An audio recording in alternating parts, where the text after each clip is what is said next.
শান্তনু ঠাকুরকে কান ধরে উঠবাস করান, প্রথম নাগরিকত্বের ফর্মে সই করতে বলুন ওকে। যারা উদ্বাস্তু আন্দোলন করছেন, মিথ্যা কথা বলছেন, আরএসএস বিজেপির হয়ে প্রচার করছেন, বলুন আগে সারা তুই সই কর, তুই সই করবি, সেটা প্রচার হবে, আমরা দেখব, তারপর আমরা সই করব। এরা পারে না এমন কাজ নেই। প্রতিদিন নতুন নতুন করে একটা করে মাল ছাড়ছে।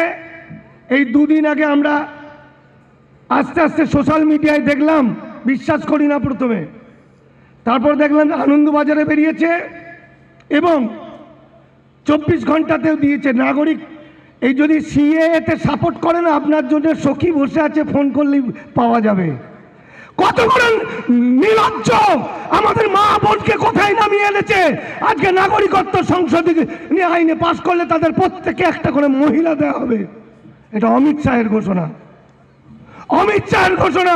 আপনারা দেখুন, জিজ্ঞাসা করুন, সব দেখুন, মোবাইলে এসছে, আনন্দবাজার পত্রিকায় বেরিয়েছে, মহিলাদের দিয়ে বলা হচ্ছে মহিলারা আপনাদের সঙ্গে থাকবে, শোবে, আপনারা সমর্থন করুন। এরপরও এদেরকে মেরে পিটিয়ে তাড়িয়ে দিন আমরা ভারতবর্ষ থেকে। আমাদের ধৈর্যের একটা সীমা আছে বন্ধু। দেখুন 2003 সালে আমরা কারা? আমরা প্রকৃত ভারতবাসী। কিন্তু আইনের ভাষায় কি 2003-এ বলছে, যারা 1948 সালে 19শে জুলাইয়ের পরে পাসপোর্ট ভিসা ছাড়া বাংলায় এসছেন, পাসপোর্ট ভিসা নিয়ে এসেও নাগরিকত্ব সনদ নেননি, মানে সিটিজেনশিপ সার্টিফিকেট বাপের কালে নামও শুনিনি, তারা প্রত্যেকেই অনুপ্রবেশকারী। তাহলে আইনত এখানকার বেশিরভাগ মানুষ অনুপ্রবেশকারী, বোঝা গেল? অর্থাৎ এই মানুষগুলোর বাড়ি ঘর জমি জায়গা ভোটার কার্ড প্যান কার্ড আধার কার্ড থাকতে পারে না, পারে না, পারে না বিজেপি তৈরি করা 2003-এর আইনে। কারণ হিন্দু রাষ্ট্র করতে হবে, অথচ দাস থাকবে না, হতে পারে? তাই দাস তৈরি করার জন্য 1999 সালে যখন বাজপেয়ী মশাই সরকারে এলেন, তখনই তিনি কলমের খোঁচায় নাগরিকত্ব সংশোধনী আইনে তৈরি করলেন। বলতে লজ্জা লাগে, রাগ করবেন না, আমার প্রিয় দিদি মাননীয় মুখ্যমন্ত্রী তাতে সই করেছিলেন। রাগ করেন না কেউ, এখন তার ভূমিকা খুবই ভালো, এনপিআর আটকে দিয়েছে। কিন্তু সত্যিটা সত্যি, একজন বললেও সত্যি, 1 লক্ষ জন বললেও সত্যি। সেদিন ওই আইনে সই করেছিলেন, সেদিনই বীজ বপন করেছিল হিন্দু রাষ্ট্রের। এবার খেলাটা কিরকম দেখুন, এই বিলটা যাচ্ছে প্রত্যেকের ঘরে ঘরে। এই বিলে বলা হচ্ছে বিল, কিন্তু আইনটা লেখা নেই কোথাও। আর এত বড় বদমাইশ, এরা দাঁড়িয়ে গুলি করে মেরে দেবে, হাসতে হাসতে কেটে দেবে। আমরা যেগুলো বলি, মহাত্মা গান্ধী বলেছিলেন, পাকিস্তানে যদি আপনারা থাকতে না চান, যে কোনো দিন যে কোনো সময় চলে আসবেন ভারতবর্ষে, কারণ আপনারা ভারতের সন্তান। এখানে ওটা লেখা আছে। বলছে আমরা মহাত্মা গান্ধীকে সম্মান জানাচ্ছি। আবার নেহেরু লিয়াকত চুক্তিতে বলা হয়েছে নাগরিকত্ব তো আমরা পাবোই, আমরা তো নাগরিক। নেহেরু লিয়াকত চুক্তিতে উল্লেখ আছে, এখানেও বলছে নেহেরু লিয়াকত চুক্তিকে সম্মান জানানো হয়েছে। তারপরে কি বলছে, আসল জায়গাটা আসুন, 2 নম্বর ক্লাসে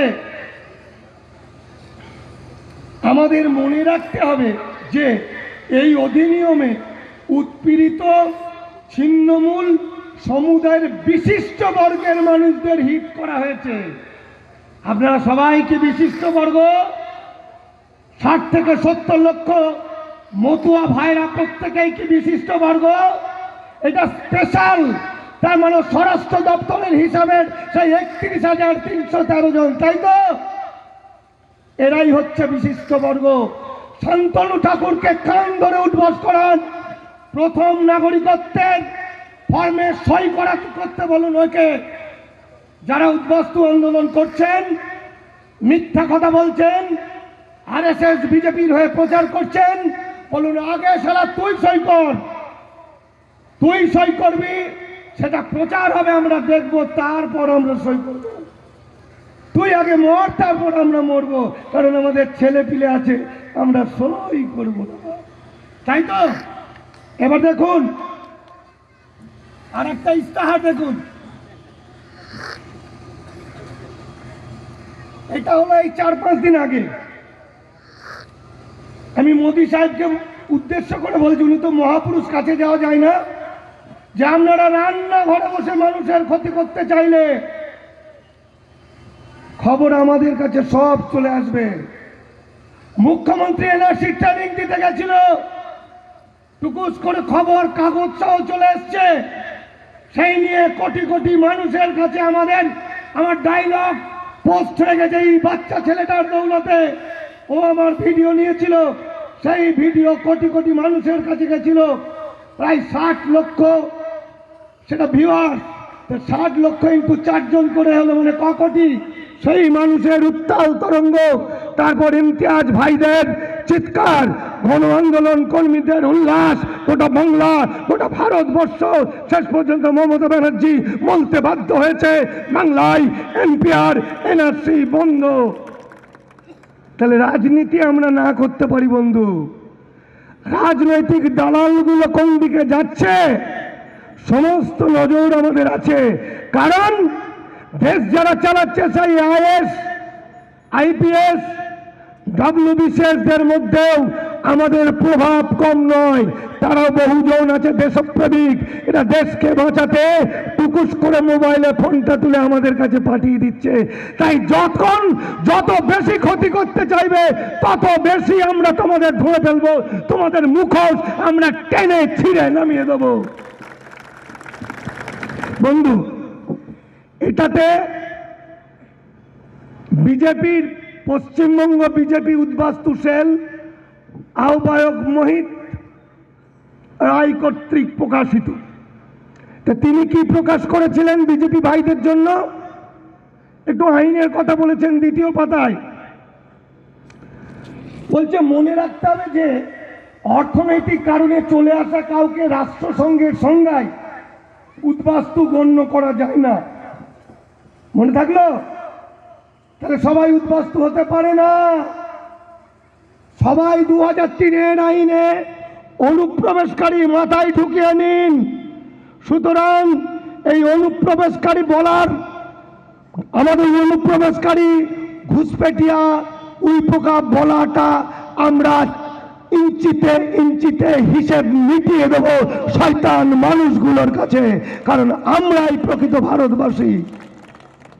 বলছে কেউ গরিব হলেই তার জন্য অন্য দেশে গিয়ে বসবাসের অধিকার জন্মায় না।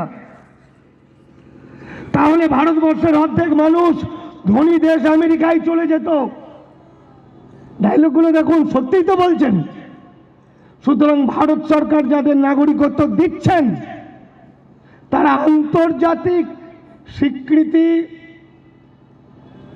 প্রাপ্ত উদ্বাস্তু বা শরণার্থী হলো। আপনারা কি আন্তর্জাতিক স্বীকৃতিপ্রাপ্ত উদ্বাস্তু বা শরণার্থী? পাশের বাড়ির বিজেপি আরএসএস বন্ধুটাকে জিজ্ঞাসা করবেন, যদি আন্তর্জাতিক স্বীকৃতি প্রাপ্ত না হয় তার স্থান ডিটেনশন ক্যাম্প, আপনাদের স্থান এই প্রকৃতির মধ্যে, কারণ আপনারা কেউ সই করবেন না। ওরা তো আমাদের বিশ্বাস করে না, ওদের জন্য করুণা হয়, দুঃখ হয়।